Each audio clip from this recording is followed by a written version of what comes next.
Saludos cordiales, somos el grupo número 2 y quien les habla, Anderson Molina. En este caso les voy a hablar sobre los derivados del nitrógeno.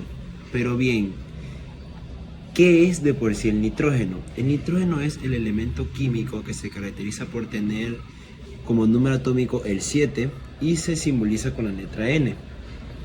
El nitrógeno se suele aprovechar como refrigerante y es útil en el proceso de formación de amoníaco que luego permite crear fertilizantes y explosivos, entre otros productos. Ahora sí, derivados del nitrógeno. Los derivados del nitrógeno son compuestos químicos que contienen altos átomos de nitrógeno en su estructura molecular. El nitrógeno es un elemento químico muy versátil y se encuentra en una amplia variedad de compuestos tanto orgánicos como inorgánicos.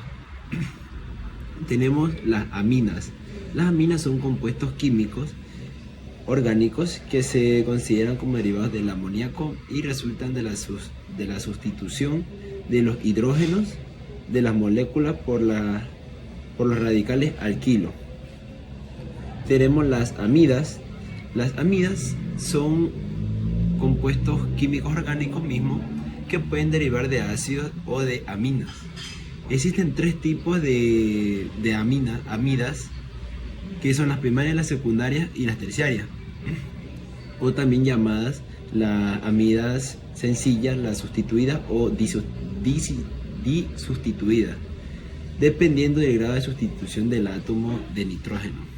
Bien, tenemos también los nitrilos. Los nitrilos son todos aquellos compuestos orgánicos que en su molécula poseen un grupo funcional ciano. Los nitrilos pueden sufrir una gran variedad de reacciones químicas, por lo que son materias primas para un gran número de compuestos de amplio uso industrial, químicos y farmacéuticos. Tenemos también los nitroderivados. Los nitroderivados son compuestos orgánicos que contienen uno o más grupos funcionales nitro. Son a menudo altamente explosivos y impurezas o varias o una manipulación inapropiada puede fácilmente desencadenar una reacción química exotérmica violenta. Amonio y amonio cuaternario. Estos son compuestos inorgánicos que contienen iones de amonio o amonio guarentino. Los amonios guarentinos se utilizan comúnmente en productos de limpieza o desinfectantes. Tenemos los óxidos de nitrógeno, que de por sí los óxidos de nitrógeno desempeñan un papel muy importante en la química atmosférica y la formación de la lluvia ácidas. Tenemos los compuestos orgánicos nitrogenados en proteínas. Los aminoácidos, que son los compuestos básicos de las proteínas, contienen átomos de nitrógeno en sus grupos amino. El ADN y el ARN también contienen nitrógeno en sus bases nitrogenadas, como la adenina, la guanina, la citosina y la timina en el ADN y en el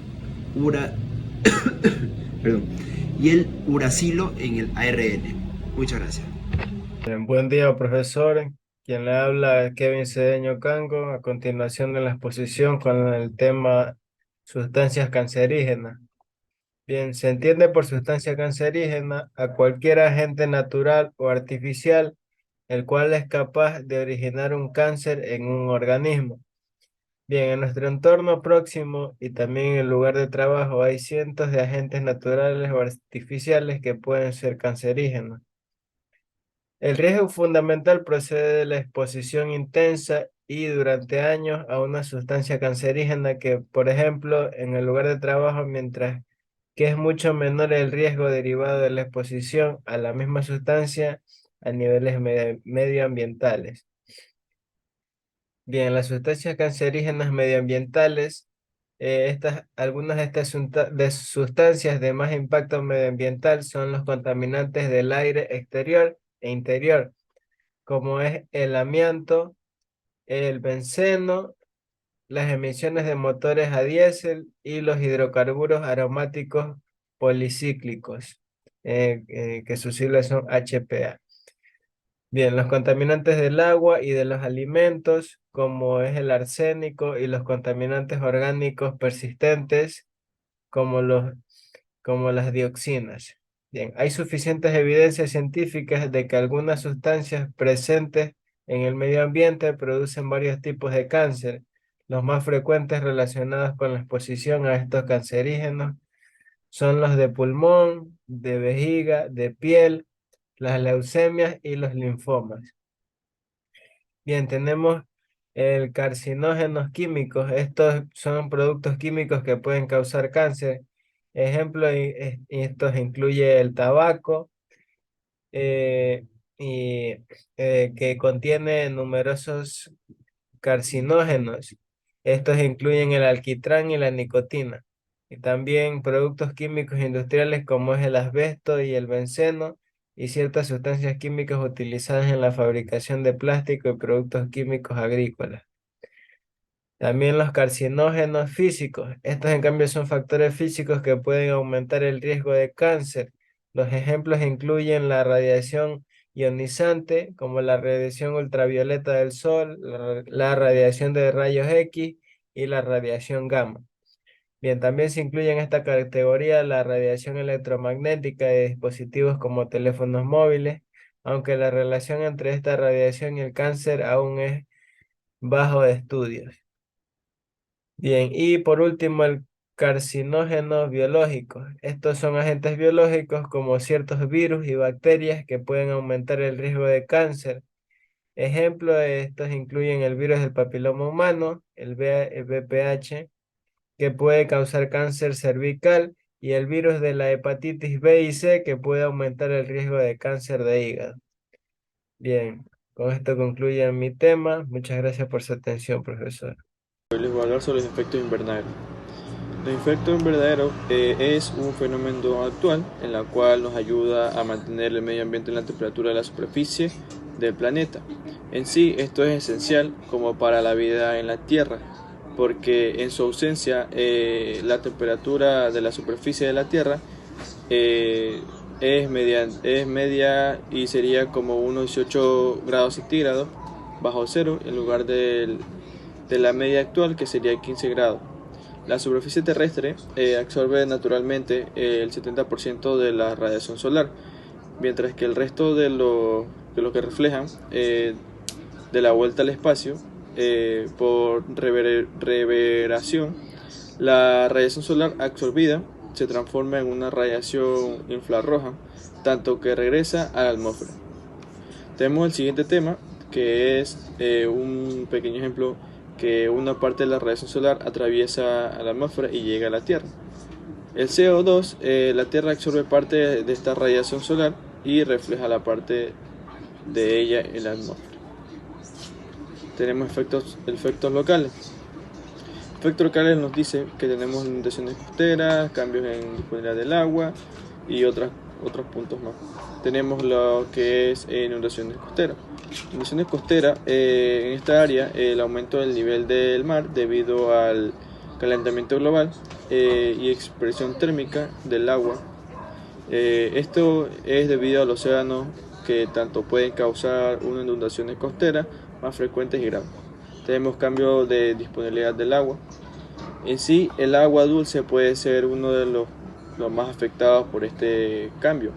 En sí, los patrones capacitan o de derretimiento y el derretimiento glaciar.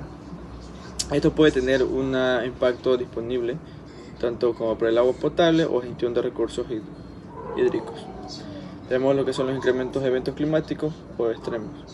En sí, estas regiones locales pueden experimentar un aumento de eventos climáticos extremos con tormentas, huracanes, ciclos y tornados. Pueden causar daños significativos a infraestructuras y poner peligro a la vida de los seres humanos. Tenemos alteraciones de la biodiversidad. Este cambio climático también puede afectar la biodiversidad a nivel local. Tanto como las migraciones de especies no se pueden adaptar rápidamente a los cambios de las condiciones ambientales. Tenemos lo que son efectos regionales. En sí, tenemos cambios en los patrones climáticos.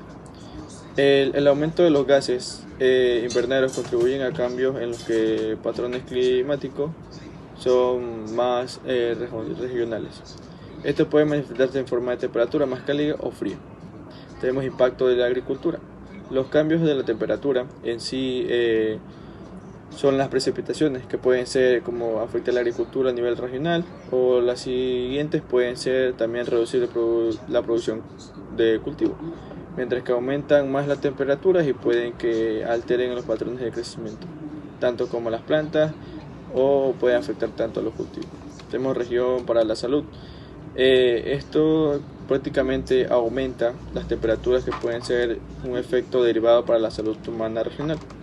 En sí, las olas de calor pueden llegar a aumentar el riesgo de enfermedades relacionadas con el calor, la temperatura del aire o tanto como la calidad del aire. Lo que se agrava son problemas respiratorios. Gracias. No, tenemos cambio del ecosistema. El cambio del ecosistema regional también se puede ser afectado por el cambio climático. Los patrones de migración de especies animales y vegetales pueden alterarse a lo que pueden ser efectivos de biodiversidad. En cambio, los ecosistemas pueden afectar en la comunidad humana dependiendo si ellos pueden alimentarse o no con esos recursos. Gracias. Hola, buenas noches. Yo soy Jordi Chila, estudiante de la Universidad Luis Vargas Torres de Esmeralda de la Facultad de Ingeniería y Sistemas, séptimo semestre. Como se ha estado narrando en esta exposición sobre la contaminación de los suelos, yo vengo a hablarles sobre los efectos locales. ¿Ok?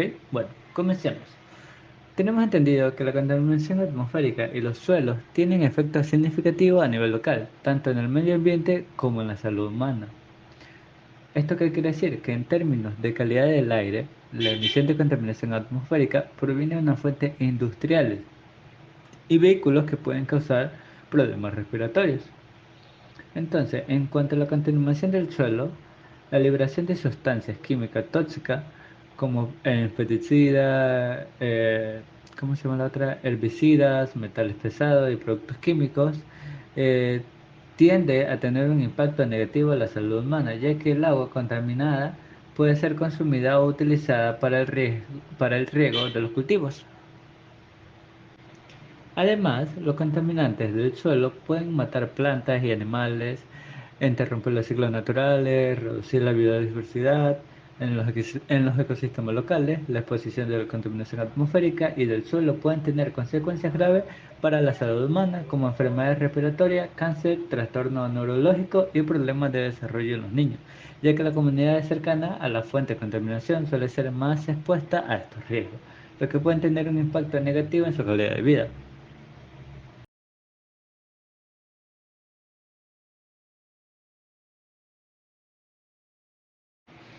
Así como hay efectos locales, también hay efectos globales. Estos se caracterizan por ser unos efectos que se deben a la capacidad de la contaminación para extenderse y transportarse a través de la atmósfera y los cuerpos de agua, lo que puede llevar a problemas ambientales y de la salud en diferentes regiones del mundo.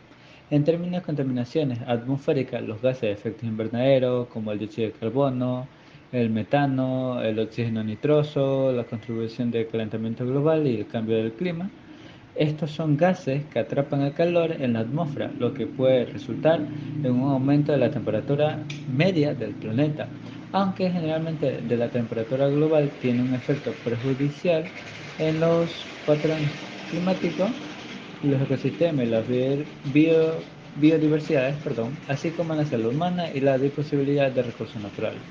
En cuanto a la contaminación del suelo, las contaminaciones pueden ser transportadas a través del agua y los sedimentos, lo que pueden afectar en los cuerpos de agua superficiales y subterráneos en diferentes regiones.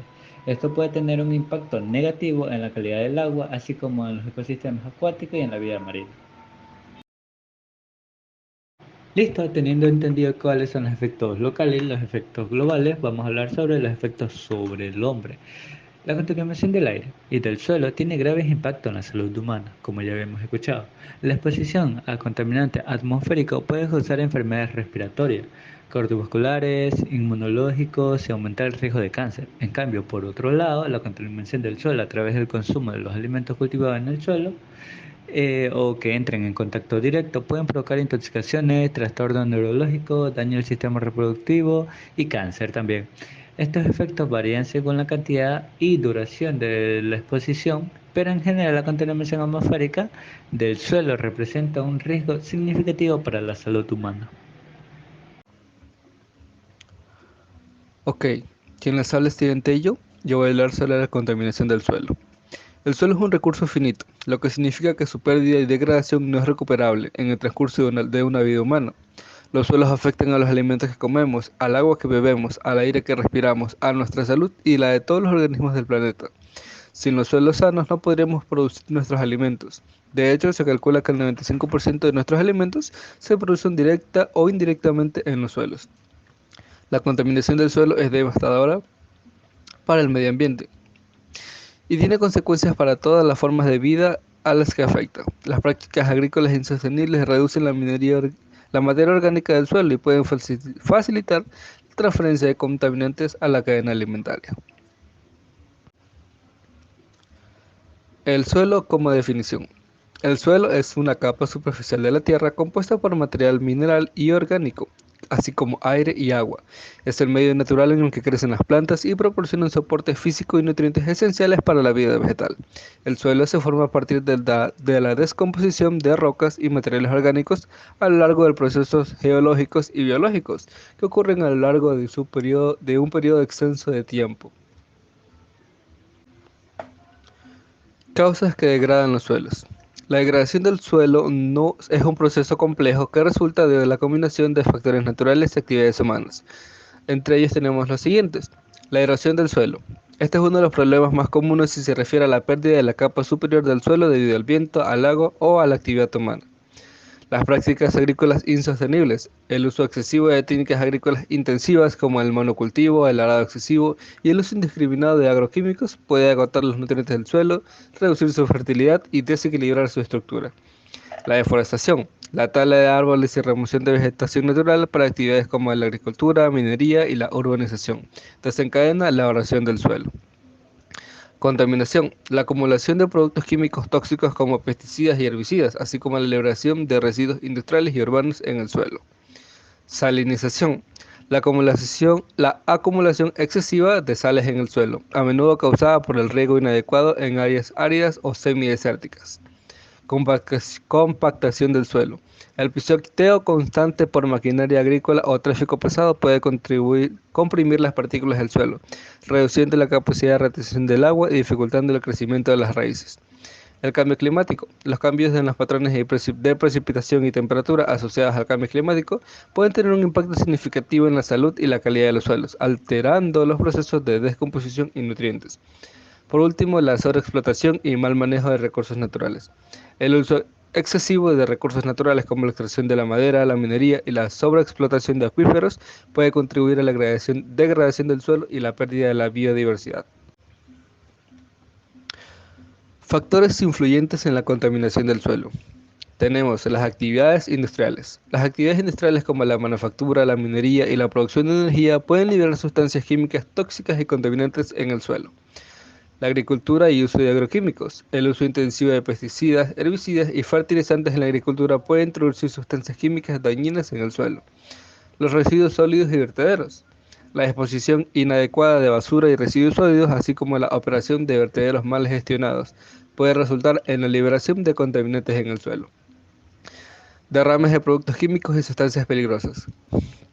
Los derrames accidentales de sustancias químicas peligrosas como productos petrolíferos, productos químicos industriales y sustancias tóxicas pueden contaminar el suelo y afectar su calidad.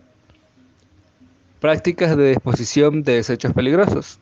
La incorrecta disposición de desechos peligrosos como baterías, productos químicos, domésticos y productos electrónicos puede llevar a la liberación de sustancias tóxicas en el suelo. Actividades mineras. La extracción de minerales puede liberar metales pesados y otros contaminantes en el suelo y aguas subterráneas. Contaminación atmosférica. Partículas y gases contaminantes emitidos por fuentes industriales y vehículos pueden depositarse en el suelo a través de la lluvia ácida. Prácticas de gestión de residuos agrícolas y ganaderos. La acumulación excesiva de estiércol y otros residuos agrícolas pueden contaminar La acumulación excesiva de estiércol y otros residuos agrícolas pueden conducir a la contaminación del suelo con nutrientes en exceso, como nitrógeno y fósforo, que pueden afectar negativamente a los ecosistemas locales. Por último, tenemos las actividades de construcción y demolición. La construcción y demolición de edificios puede liberar contaminantes como pintura a base de plomo, asbestos y otros materiales tóxicos en el suelo. Es importante tomar medidas preventivas y adoptar prácticas de gestión adecuadas para reducir la contaminación del suelo y proteger la salud de los ecosistemas y las comunidades humanas. Muchas gracias. Muy buenas tardes, profesor. Yo soy el estudiante Prado Bonet Fabiarón y continuando con la temática tendríamos el tratamiento de suelos contaminados. Entendemos que en la actualidad se han desarrollado y se siguen estudiando procesos para el tratamiento de los suelos contaminados con el fin de recuperar los terrenos que han sido tocados por la contaminación. Algunos de ellos se aplican actualmente y otros se encuentran todavía en proceso de mejora o en fase experimental. Dentro de los tratamientos, técnicas o procesos muy comúnmente utilizados para el tratamiento de los suelos tendríamos las técnicas de contención, las técnicas de confinamiento y las técnicas de descontaminación. Entre las técnicas de contención tendríamos las barreras verticales que sirven para evitar el desplazamiento lateral de los contaminantes. Las barreras horizontales consisten en la excavación de zanjas que se rellenan con material sellante. Estas se utilizan para evitar también el paso del contaminante. El sellado superficial. El objeto es evitar la exposición del suelo a los elementos contaminantes, reduciendo el filtrado del agua y de la lluvia. El sellado profundo. Esta técnica permite alterar la estructura del sello para limitar su permeabilidad y controlar el avance de la contaminación. Y las barreras hidráulicas, que consisten en extraer agua contaminada para impedir que avance el contaminante. Entre técnicas de confinamiento tendríamos técnicas tales como la estabilización física-química, que se aplica en caso de presencia, sobre todo de metales pesados, la inyección de solidificantes, y consiste en la inyección del suelo contaminado a través de pozos de agentes estabilizantes inorgánicos, como el cemento, como bituminosas, polietileno o parafinas. Y la vitrificación consiste en el calentamiento del suelo a alta temperatura para conseguir su fusión, es decir, transformándose en un material vítreo o estable. Y entre las técnicas de descontaminación del suelo tendríamos el tratamiento físico-químico, el lavado, la electrocinética, la adición de enmiendas y barreras permanentes activas. El tratamiento físico-químico consiste en la extracción del aire a través de pozos de extracción verticales o horizontales que conducen el aire con los contaminantes a la superficie. En el caso del lavado, se aplica una sustancia química al suelo con la finalidad de hacer solubles todos los contaminantes, de esta manera pueden ser extraídos con facilidad. En cuanto a la electrocinética, lo que se aplica es una carga al suelo. La adición de enmiendas. En el caso de tratamiento de suelos contaminados con sales o metales pesados, pueden recuperarse añadiendo sustancias orgánicas. Las barreras permeables activas. Se trata de una técnica novedosa, la cual se aplica desde 2004. Consiste en la instalación de una pantalla perpendicular de flujo de la pluma de contaminación. Inyección de aire comprimido. El objeto es separar contaminantes disueltos en el agua en forma de vapor. Tendríamos tratamientos biológicos, que consiste en aislar el terreno contaminado y esperar a que la naturaleza siga su curso. Y tratamientos térmicos y mixtos. Los tratamientos térmicos consisten en la incineración o la desorción térmica. Y el tratamiento mixto consiste en la aplicación de varios métodos al mismo tiempo. La contaminación del suelo. En este caso hay que tener en cuenta tres factores primordiales para evaluar la contaminación: el tipo de sustancia, los factores climáticos y las características del suelo. Los principales contaminantes del suelo en este caso son varios, como los metales pesados, que resultan tóxicos incluso a bajas concentraciones, los microorganismos patógenos, que son contaminantes biológicos que pueden provenir de grandes concentraciones, los hidrocarburos, que son compuestos formados por átomos de carbono e hidrógeno, que están presentes en el petróleo, los plaguicidas, que son sustancias que se utilizan para destruir, combatir o repeler plagas, las mismas que pueden utilizarse durante la producción, el almacenamiento o el transporte de elaboración de alimentos. la basura, que son desperdicios creados por grandes concentraciones urbanas, así como por las diferentes industrias. Los ácidos, que son contaminantes en el suelo que provienen principalmente de actividades industriales. Y la minería, que el impacto ambiental de la minería afecta al agua, también al aire o incluso también destruye el paisaje por el enorme movimiento de tierra que requiere. Y como último punto tendríamos la evaluación de contaminantes en el suelo. Después de realizar la fase exploratoria de un suelo es necesario cuantificar la contaminación o no del lugar. Existe una serie de criterios o procedimientos para determinar la posible contaminación del suelo. En el caso tendríamos tres. Comparar los resultados analíticos con los niveles genéricos de referencia. Establecer si el suelo está contaminado en función a lo estipulado en el anexo 3 del Real Decreto del 9 de septiembre de 2005. Y por último, si se superan los niveles genéricos de referencia, pero no el del umbral, es necesario para considerar si el suelo como contaminado o no. Será necesario realizar un análisis de riesgos que determine las características toxicológicas del contaminante y su posible migración e interactuación con el medio ambiente o personas receptoras. Bueno, eso es todo de mi parte. Muchas gracias por su atención.